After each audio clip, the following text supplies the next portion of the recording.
Okay, hello all you crazy people out there, my name is Stupid and welcome back to Angels with Scaly Wings. So I'm gonna go and talk to Anna. If anything new happens, I'll point it out. If nothing new happens, then... Oh yes, the waiting game. If nothing new happens, then I'll just skip ahead to the next time I get to see Bryce. Okay. Yeah, so that didn't quite go as well as I'd hoped. It's time for a plan B. Let's close that. I don't know, maybe after I talk to Bryce, I'll go talk to Remy again and see what's going on with him. Okay, anyway, this is our third meeting with the police chief, and we're at the beach, in the dark. There's a lot of stars up there. There you are, Stupid. Seems like you're the last one. I thought I was on time. Oh, you are. It's just that everyone always gets so excited about this that they come out a little earlier. So excited about this that they come out a little earlier. What am I doing now? Wait, I thought it was strange how late you're holding this little get-together anyway. What did I agree to do? It's simple, really. Now we got the speech all to ourselves. Okay. Before you go and meet the others, I should probably warn you. What? There is someone here that you may not approve of, and who would that be? It's gonna be Emerald, isn't it? Maverick. Oh, okay. Why is he here? All things considered, I think it's best for him to be here so where I can watch him than if he was out doing who knows what. You know what I mean? Besides, if I invited you and not him, I'm not sure how we would have reacted. He's always come to my barbecues before. You're not supposed to say that out loud, right? Like, just pronounce the letters. You're supposed to say barbecue, right? I think.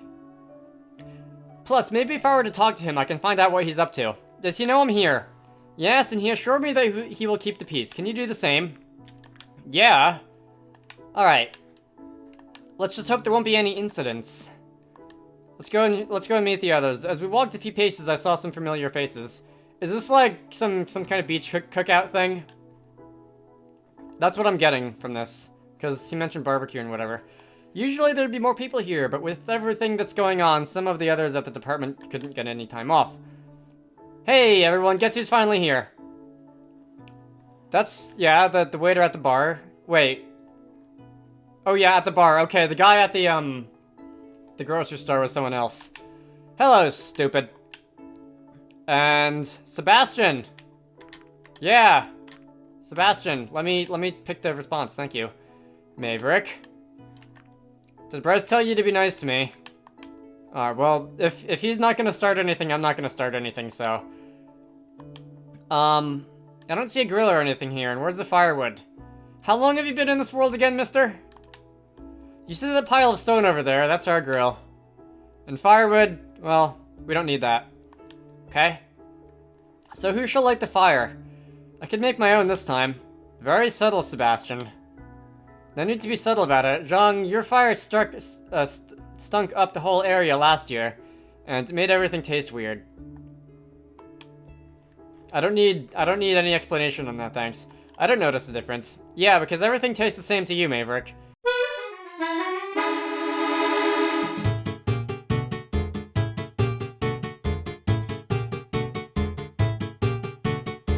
Why don't you do it, Bryce? I'm not sure if I'm feeling up to the task. Why doesn't Stupid do it? I like that idea. Yeah, let Stupid do it. Alright, I'm back in middle school, I see. It seems we have a unanimous decision here. Go ahead, Stupid, show us what you got. Suddenly they all looked at me, clearly expecting me to light the fire for them. I don't get to at least try? They were all still watching me, not moving or batting an eye, when suddenly laughter erupted. Ha ha! Ha ha. Okay guys, I get it, the joke's on me. Should have seen your face. Yeah, it was great. Don't pay any heed to them, they're always like this. I noticed. Seriously though, who should light the fire? You really want to do it, don't you, Sebastian? Is it that obvious? Just go ahead then, we already agreed Zhang is not doing it. Hey, I already told you I could prove you wrong this time. Yeah, let's not ruin our barbecue 2 years in a row. Maybe next year, though. I don't feel up for it this year. And with Maverick's aim, he probably shouldn't either. I'd rather not risk anything. I could hit you any time. Okay. Is this these guys' ideas of having fun or something? Sure, but we want to have a barbecue, not set the whole beach on fire. We do? Alright. Sebastian's fire always makes the food so crisp and smoky. I like that. Any objections? Nope. Me neither. Master of Ceremony, would you like the fire, please? It's not an easy job, but someone's got to do it. Sebastian went to the small bed of stones they had prepared. Since his back was turned towards me, I couldn't exactly see what he did. But a few seconds later, a fire started burning among the stones. There we go. Well done, Sebastian. See how easy that was, guys? See how easy that was? My pleasure. Alright, pick your poison. Just to get you up to speed, stupid, we pretty much get everything here you could ask for. Of course, we have all the varieties of meat, but we also have some vegetables and cheese if you're into that sort of thing. Did someone say cheese? We even got some of the algae stuff we usually bring for Naomi, one of the girls at the department, but she couldn't come tonight. Just help yourself and throw it on the fire. Sebastian always gets some veggies with his meat, whereas Zhang goes totally crazy over the cheese stuff. I knew there was something I liked about Zhang. Now that I think about it, maybe it was just that damn cheese that made everything so bad last time. Oh, shut up or else I'll force feed you some of it. No thanks. Keep your cheese to yourself, please. Where was I? Bryce, are you sure that you're the police chief? Alright, I go for the meat personally, and like I said, the algae is normally for Naomi. She really likes the stuff, but she's one of those water kinds, so that's not a surprise. So they do have swimming dragons here. I tried it myself once, not really my kind of thing, but feel free to take some if you want to. And then there's Maverick, he just eats whatever he can get into his muzzle. Which doesn't surprise me somehow. A few years ago, a sandstone managed to hide between some slabs of meat he got. He didn't even notice and just kept munching. Yeah, but that was with Bryce's cooking, so I couldn't tell the difference. Tee-hee. After all of us had made our selection and put it on the fire, we sat down in a circle around it. Of course, Bryce made sure that Maverick and I were not sitting next to each other. So, Bryce, how's that stint with Emerald going for you? It's weird. I'm not really even doing anything. I just have to follow her around and stand guard in her office. But what's worse, I think I found out why she wanted me to do the whole thing in the first place. Oh, do enlighten us. It's kind of embarrassing, to be honest. Now you definitely have to say it. Alright. The real reason why she wants me to be around her so much is that she totally has the hots for me. Bryce, I am so sorry. Oh, come on. Seriously. You wish. You all know what she's like in public, right? But as soon as it's only us two in the room, she's totally a different person. It's unreal. I mean, I still believe she's different in private, but still. Of course, Bryce. When you make up a story, just going out with a high-ranking politician isn't enough. Of course, she also can't resist your manly allure. But it's true, I'm not even interested in her. For one, she really isn't my type, and for two, she's literally Dolores Umbridge, and for three, regardless if it's her in public or a private persona, her personality really sucks. She's literally just Dolores Umbridge. What was that about sucking? Oh, shut up. If no one wants to believe me, I'll just stop before I get the really bad stuff. I can actually confirm that she does act totally different in person and when she doesn't think she's being watched by the general public. Interesting. Okay, Bryce, why don't you tell us more? What exactly does she like about you? What's not to like about me? We get it, Bryce. Let's just change the subject. It's true, I swear! Then give us some details. What's she like in private? It all started innocently enough, but oh my god, you will just not get to the point, will you? But as I told you, when we were alone, she started to get kind of weird after a while. She wasn't even remotely subtle about it either. Once, even the words cavity search came up. For her, mind you, not me. Oh, come on. I can't even listen to this anymore. And then later, she was suddenly like, oh, my back is so stiff, would you mind giving me a massage? Yes, very much so. You look like you would have the proper strength to give me a good one. It's not like she was even trying to hide it. Did you give it to her? Of course not. I told her I'm not good with massages. That's the truth. Alright. Who would have thought? Do you really believe him, Sebastian? I'm not judging, just listening. Ever wanting you to give her a massage hardly constitutes her having the hots for you, though. I'm not even done yet. Well, I'm done with this. Earlier today, she told me how nice it would be for a child to grow up with 2 leaders of parents. Actually, I don't even think Bryce could have come up with that one on his own.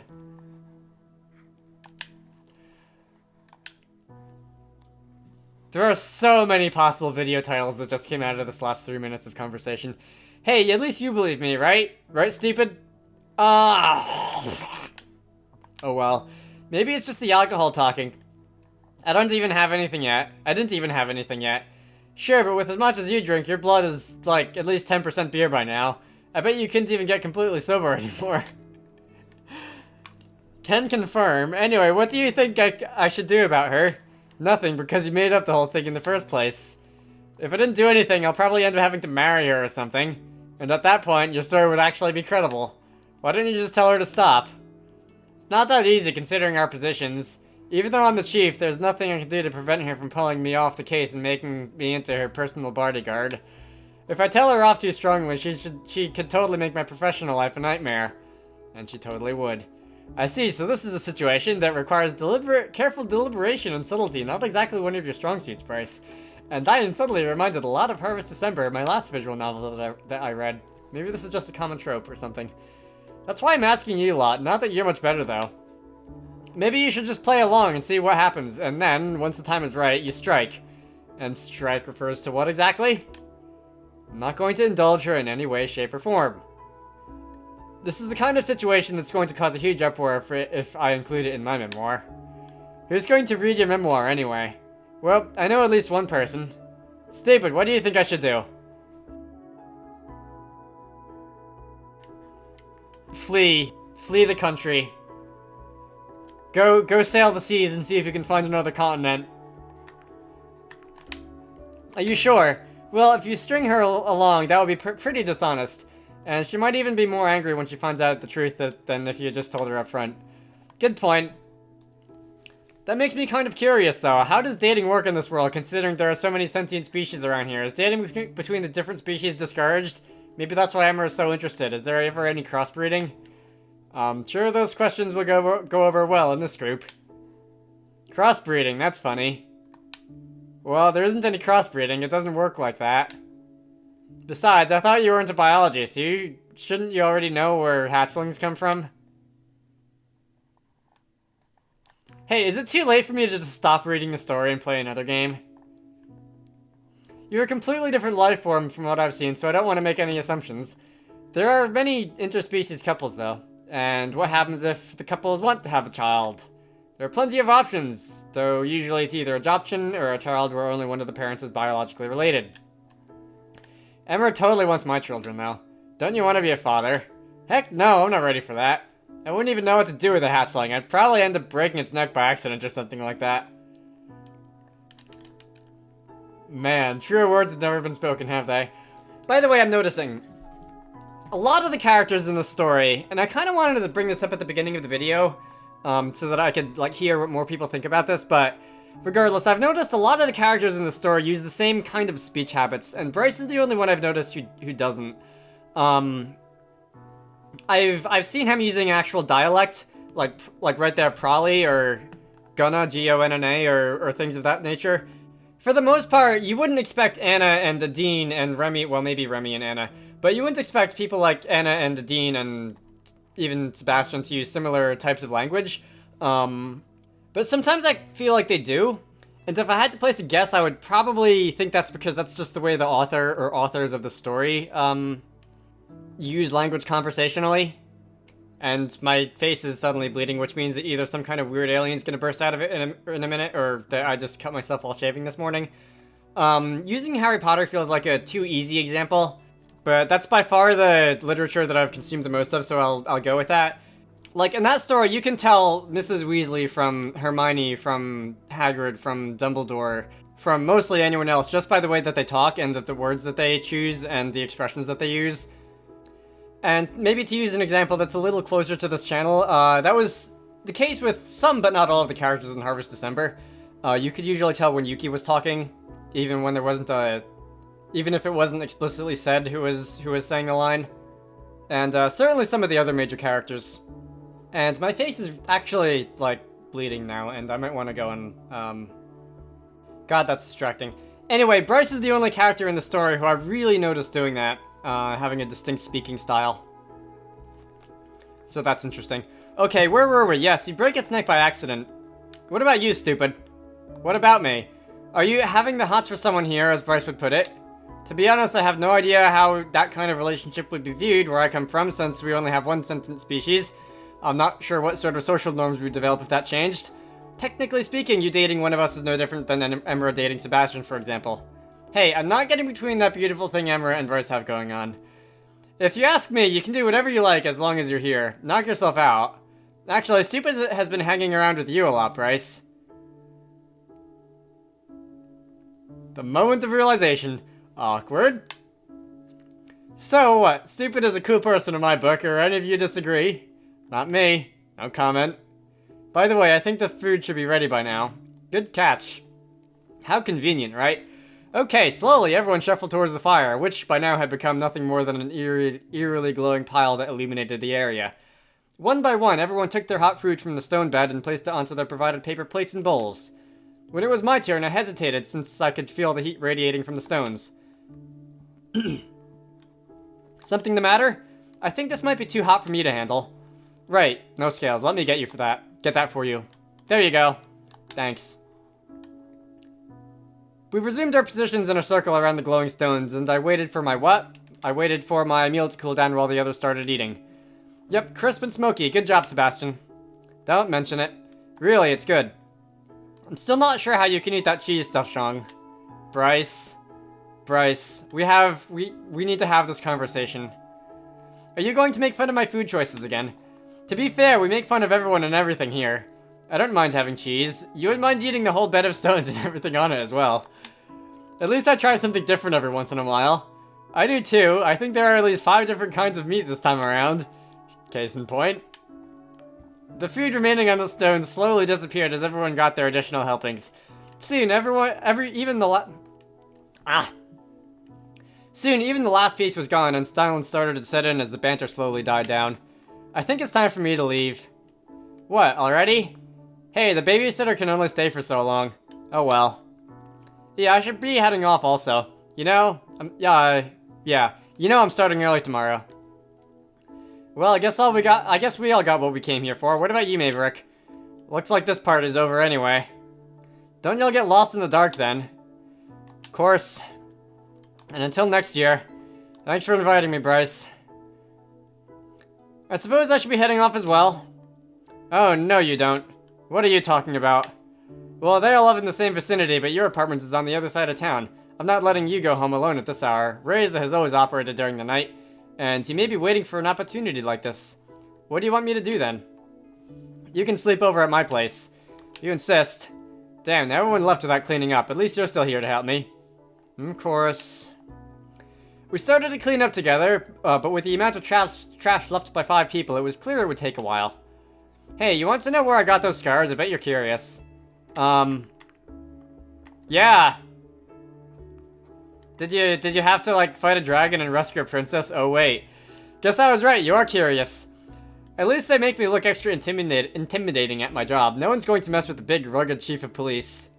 You fell off the swings when you were, like, 6 years old, didn't you? Bryce. You probably think I got them from some crazy near-death case, but that's only true for one of them.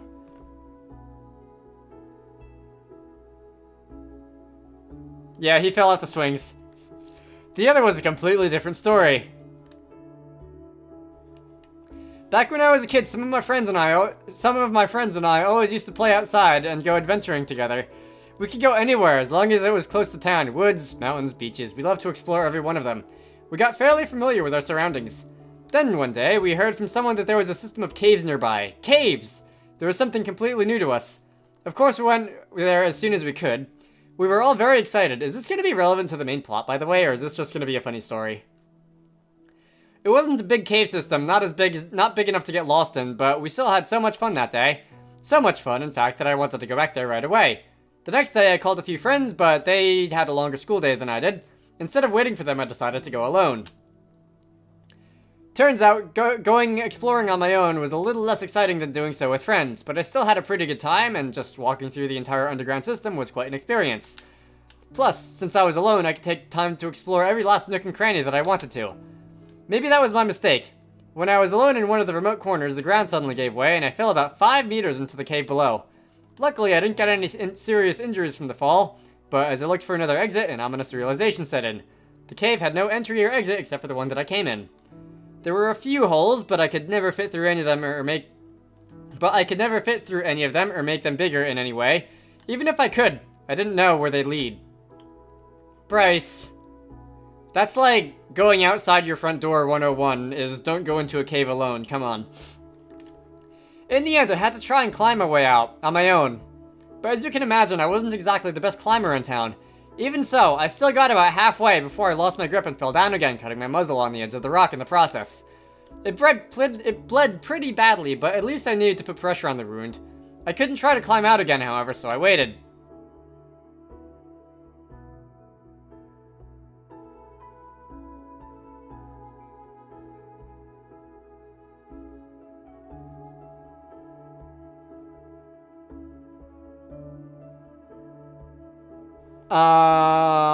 Okay. It took several hours for anyone to even notice that I was missing. I must have been there for about 4 or 5 hours all alone before I heard footsteps above and a search party found me. Good job, Bryce. Long story short, it turned out that besides the cave system we knew about, there was a much larger one right underneath. Those caves can only be entered with a guide now. And I got this lovely reminder of the experience on my face. I had plenty of time to think while I was down there, and later in life I often returned to that experience. At first, it made me want to get stronger, but I realized that strength alone wouldn't have saved me.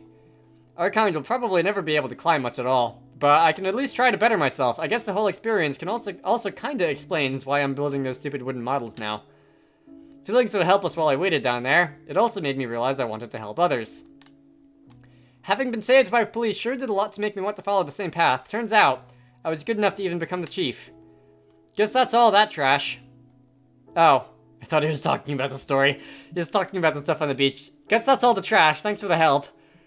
I suppose I'll have to tell you about the second scar some other time. Let's head back now, shall we?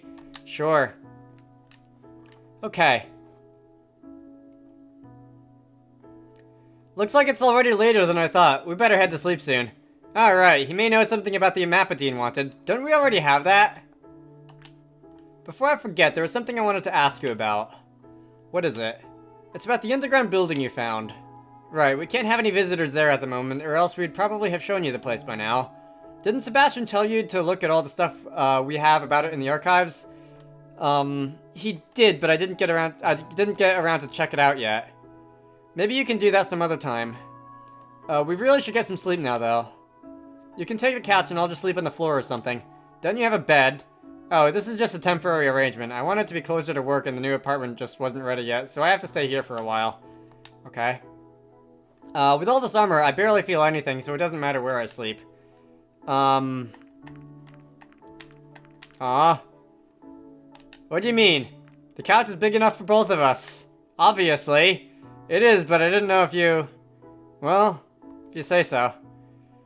There's your bed, Your Highness. I'll take care of the light. There we go. Are you even going to sleep in those clothes of yours? It looks kind of uncomfortable. We usually have a separate set of clothing to wear during the night, or we just take off a few layers. I see. Well, it's not like I could take a layer off except for this little blanket here. Heh. Is it okay for you to sleep like this? Yeah. Well, good night then. Good night, Bryce. I have some free time today. Okay, I said I would go back to Remy or Dean, probably Remy, to see if anything's changed since the good ending, and I'll do that in the next video. So, my name is Stupid. This has been Angels with Scaly Wings. I hope you all enjoyed that, and I will see you all later.